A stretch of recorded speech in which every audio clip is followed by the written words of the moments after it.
नमस्कार, मैं अंजलि मिश्रा और स्वागत है आपका हमारे चैनल में।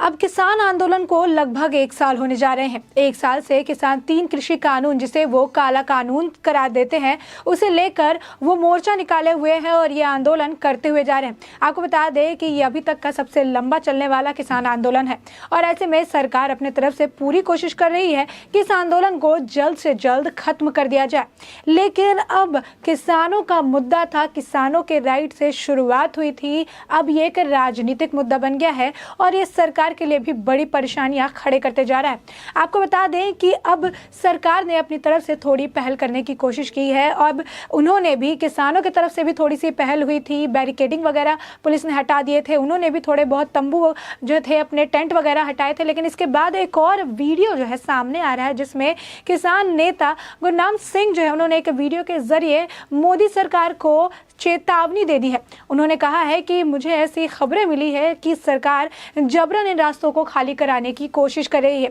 अगर ऐसा हुआ, अगर यहाँ से टेंट हटाए गए, जो तंबू लगे हुए हैं उन्हें जबरन हटाने की कोशिश की गई, तो इस बार की दिवाली मोदी के घर के बाहर मनाई जाएगी। जी हाँ, आपने बिल्कुल सही सुना, इस तरीके से उन्होंने खुली चेतावनी दे दी है। साथ ही उन्होंने ये भी कहा कि मैं किसान भाइयों को भी कहूँगा कि वो तैयार रहे, क्योंकि इस खबर के बाद लोगों में काफ़ी ज़्यादा अफरा तफरी देखने के लिए मिल रही है। अगर ऐसा कुछ हुआ और सरकार ने जबरन किसानों को कुछ भी नुकसान करने की कोशिश की या फिर उन्हें वहां से हटाने की कोशिश की, तो फिर हम किसानों को आधी रात में भी कह सकते हैं कि वो दिल्ली की तरफ कूच करें और इसलिए उन्हें पूरे तरीके से तैयार रहना होगा। आपको बता दें कि सिर्फ इन्होंने ही नहीं, राकेश टिकैत जी भी इसमें पीछे नहीं रहने वाले थे और उन्होंने भी अब सरकार को अल्टीमेटम दे दिया है। उन्होंने कह दिया है कि 26 नवंबर तक सरकार के पास वक्त है। इसके बाद 27 नवंबर से वो पूरे तरीके से घेराबंदी करेंगे और जितने भी किसान हैं वो फिर से दिल्ली के जितने भी अलग अलग बॉर्डर्स हैं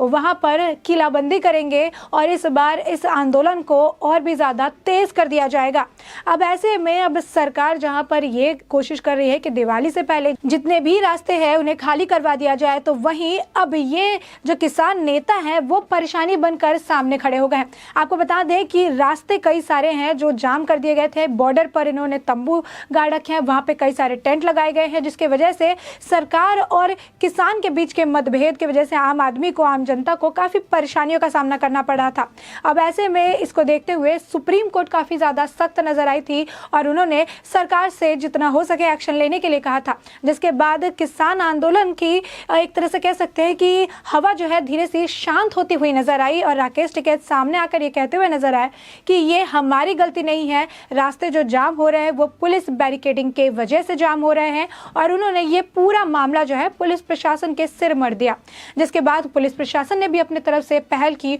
और उन्होंने पहले टिकरी बॉर्डर, उसके बाद गाजीपुर बॉर्डर से सारी बैरिकेडिंग्स को हटा दिया, ताकि वो भी ये बता सके कि सिर्फ बैरिकेडिंग ही रास्ता जाम होने या रास्ता बंद होने की वजह नहीं है, जैसे राकेश टिकैत जी ने कहा था, बल्कि वहां पर किसान जो है वो हटने को तैयार नहीं है। आपको बता दें कि बैरिकेडिंग हटने के वक्त तक राकेश टिकैत जी चुपचाप चुप्पी साधे हुए थे, लेकिन जैसे ही बैरिकेडिंग हटाई गई उसके बाद राकेश टिकैत जी का एक और बयान सामने आया था और उन्हें कहा था कि मुझे सूत्रों से पता चला है कि सरकार हमें जबरन हटाने की कोशिश कर रही है। अगर ऐसा हुआ तो हम अपने आंदोलन को और भी ज्यादा तेज कर देंगे। आपको बता दें कि सिर्फ राकेश टिकैत ही नहीं, एक और किसान नेता है जो इस वक्त काफी ज्यादा सुर्खियां बिटोरते हुए नजर आ रहे हैं, वो भी अपनी बयानबाजी के वजह से। आपको बता दें कि गुरनाम सिंह चौधरी जो है उन्होंने भी ये बात कही कि यहाँ पर जितने भी किसान आंदोलन कर रहे हैं वो शांतिपूर्ण तरीके से कर रहे हैं, वो कोई झगड़ा नहीं कर रहे हैं, वो अपने हक की बात कर रहे हैं और अभी तक उन्होंने किसी को ऐसा नुकसान नहीं पहुंचाया है।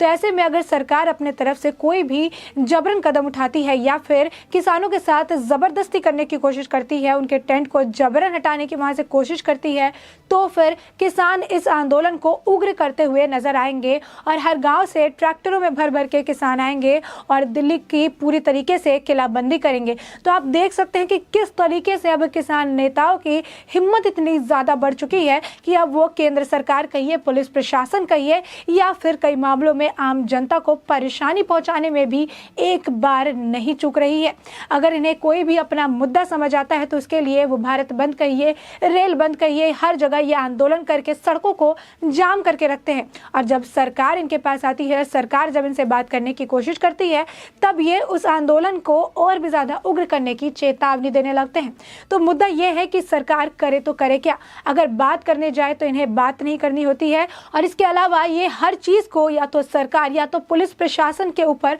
मोड़ते हुए नजर आते हैं। और बार बार हम किसान के हित के लिए बात कर रहे हैं, हम किसानों की तरफ से बात कर रहे हैं, यही नारा लगाते हुए नजर आ रहे हैं। आप खुद सोचिए कि जो किसान के हित की बात कर रहा है, वही उस किसानों को अपने घरों से दूर रखा है, अपनी खेत से उन्हें दूर रखा गया है, और वो पिछले 1 साल से इस आंदोलन से जुड़े हुए हैं। आपको बता दें कि कई लोगों का ये भी मानना है कि ये जो किसान जो आंदोलन कर रहे हैं, इसमें से कई सारे लोग तो किसान है ही नहीं। ये जो फंडिंग है ये कहाँ से आ रही है? अगर किसान इतने गरीब है, इन्हें अगर इनके हिसाब से हक नहीं दिया जा रहा है, इन्हें इनके हिसाब से पैसे नहीं दिए जा रहे हैं, इनके फसलें नहीं हो रही है, तो ये जो 1 साल से ये बॉर्डर पर बैठे हुए, इसकी फंडिंग कहाँ से हो रही है? तो ऐसे में कई सारे सवाल इस किसान आंदोलन को लेकर खड़े होते रहते हैं, और हर बार राकेश टिकैत जी एक अलग स्टेटमेंट लेकर सामने आ जाते हैं, और वो पूरे मुद्दे से लोगों को भटकाते हुए नजर आते हैं। आज के वक्त में जो किसान आंदोलन सिर्फ 3 कृषि कानून, जिसे वो काला कानून करार दे चुके थे, उसे लेकर शुरू हुआ था, आज एक राजनीतिक मुद्दा बन चुका है। सारे विपक्षी पार्टी जो है वो बीजेपी के अगेंस्ट खड़े होते हुए अब इसको पूरे तरीके से समर्थन देते हुए नजर आ रहे हैं। वही विपक्षी पार्टी जिन्होंने आज तक किसानों के हक की बात नहीं की थी, आज तक किसानों से जुड़े कोई भी मुद्दे उन्होंने नहीं उठाए थे, और जब किसानों से जुड़े मुद्दे उठाए भी जाते थे तो उस पर वो चुप्पी साधे रहते थे। लेकिन आज के वक्त में उन विपक्षी को भी एक हथियार मिल गया है कि किसानों का मुद्दा अगर हम रखेंगे तो हम सेंट्रल को टारगेट कर सकते हैं, क्योंकि उनके पास दूसरे मुद्दे आज के वक्त में नहीं है। और राकेश टिकैत जी भी इसमें अपनी रोटी सेकते हुए नजर आ रहे हैं, और आज के वक्त में हर राजनीतिक मुद्दा वो उठाते हुए नजर आ रहे हैं। ऐसे में वो किसान के हक की बात कम और सरकार और प्रशासन को चेतावनी देते हुए ज्यादा नजर आते हैं। वो सिर्फ किलाबंदी, घेरेबंदी और पब्लिक को भी धमकाने से नहीं चूकते हैं। भारत बंद का आह्वान कर देते हैं तो रेल के वहां पर बंदी करवा देते हैं, लोगों को यातायात की असुविधा हो जाती है, लोगों को काफ़ी ज़्यादा परेशानी झेलना पड़ जा रहा है। गाजीपुर बॉर्डर जो है कितने दिनों से बंद रखा था उन लोगों ने, तकरीबन 11 महीने से उसे बंद करके रखा गया था, जिसके वजह से लोगों को यातायात के लिए काफ़ी ज़्यादा असुविधा हो रही थी, उन्हें काफ़ी घूम कर जाना पड़ा था। दिल्ली से आने जाने में भी काफ़ी ज़्यादा परेशानी लोगों को देखनी पड़ रही थी, जिसके बाद सुप्रीम कोर्ट सख्त होते ही राकेश टिकैत जी वापस से जैसे वो पलटते रहते हैं, वो पलटते हुए नजर आए। जैसे ही उन्हें लगता है कि अब मुझे किसान का रोल निभाना है, तो वो फिर से किसान का चोला पहन के किसानों की हक की बात करने लगते हैं, और इसके अलावा वो एक राजनीतिक नेता की तरह बात करने लगते हैं। एक किसान नेता एक राजनीतिक नेता की तरह जो है किसानों की हक की बात रखने की बजाय अपनी बातें रखते हुए नजर आता है, और उसमें किसानों का समर्थन भी चाहता है। ऐसे में आप देख सकते हैं कि किस तरीके से एक के बाद एक नेता सरकार और प्रशासन के लिए आप कह सकते हैं कि परेशानी का कारण बनते जा रहा है, क्योंकि हर जो नेता उठ कर आ रहा है इस किसान आंदोलन में, वो सिर्फ यही सीख रहा है, वो ये सीख रहा है कि वो प्रशासन को और सरकार को धमका सकता है और सरकार कुछ नहीं करेगी। तो ऐसे में आप देख सकते हैं कि किस तरीके से अब ये किसान नेता जो अपने आप को किसानों की जो है रक्षक बताते हैं, वो इस तरीके से अब किसानों का इस्तेमाल करके सरकार पर दबाव बनाते हुए नजर आ रहे हैं, और अपनी ही रोटी अपना ही उल्लू इसमें सीधा करते हुए नजर आ रहे हैं। आपको बता दें कि अब ये जो वीडियो जो है गुरनाम सिंह का जो सामने आया है, जिसमें वो कह रहे हैं कि हम दिल्ली की तरफ कूच करेंगे अगर सरकार ने ये हटाने की कोशिश की। इससे पहले राकेश टिकैत जी ने भी यही बात कही थी कि हमें ये जानकारी मिली है कि जबरन हटाया जाएगा, लेकिन उनके इस स्टेटमेंट के बाद से अभी भी सरकार कोई हरकत में नहीं आई है, किसी भी किसान को अभी फिलहाल जबरन नहीं हटाया गया है। लेकिन इनके पास कहीं से ऐसे समाचार चले आते हैं, और इसके बाद वो इसे लेकर बयानबाजी करते हुए भी नजर आते हैं कि उनके पास ऐसे इन्फॉर्मेशन आ चुके हैं कि सरकार उन्हें जबरन हटाएगी। और ऐसे में वो इस तरीके से विवादित बयान, भड़काऊ बयान देकर किसानों को अपनी तरफ करने की कोशिश करते हैं। कहते हैं कि अगर कुछ भी जबरन किया गया तो आधी रात में भी दिल्ली की तरफ कूच किया जाएगा। तो एक तरह से ये कई सारे सवाल जो है खड़ा कर देता है। एक तरह से ये भी सवाल खड़ा है कि देश की राजधानी क्या किसानों से ही सुरक्षित नहीं है? देश की राजधानी जहाँ पर सारे लोग अपनी समस्या रखते हैं, जहाँ पर ये गढ़ है, यहाँ पे हर चीज़, हर मुद्दे की बात होती है, क्या वो राजधानी किसानों से ही सुरक्षित नहीं है? क्या ये किसान अब इस राजधानी की घेराबंदी, किलाबंदी करने की बात कर रहे हैं? तो इसमें क्या सरकार अब भी चुप रहेगी? क्या सरकार अब भी मौन बनी रहेगी, मुख दर्शक बनी रहेगी और चीज़ों को देखती, चेतावनियों को सुनती रहेगी, या सरकार की तरफ से भी आने वाले वक्त में कोई एक्शन देखने के लिए मिलता है, ये तो वक्त के साथ ही साफ हो पाएगा। अब ऐसे में अब बस वक्त की देरी है, क्योंकि अब वक्त के साथ ही पता चल पाएगा कि सरकार की तरफ से क्या एक्शन लिया जाएगा। क्या सरकार इनकी बातों को, इनकी मांगों को मान लेती है, या फिर समझौता किया जाता है, या फिर बीच का कोई रास्ता निकाल कर इस पूरे मुद्दे को शांत करवाया जाता है। यानी आने वाले वक्त में ही पता चल पाएगा कि किसान आंदोलन में अब क्या नया एजेंडा ये किसान, या फिर कह सकते हैं कि राकेश टिकैत लेकर आते हैं। कौन सा नया मुद्दा उठाकर ये सरकार को घेरने की कोशिश करते हैं,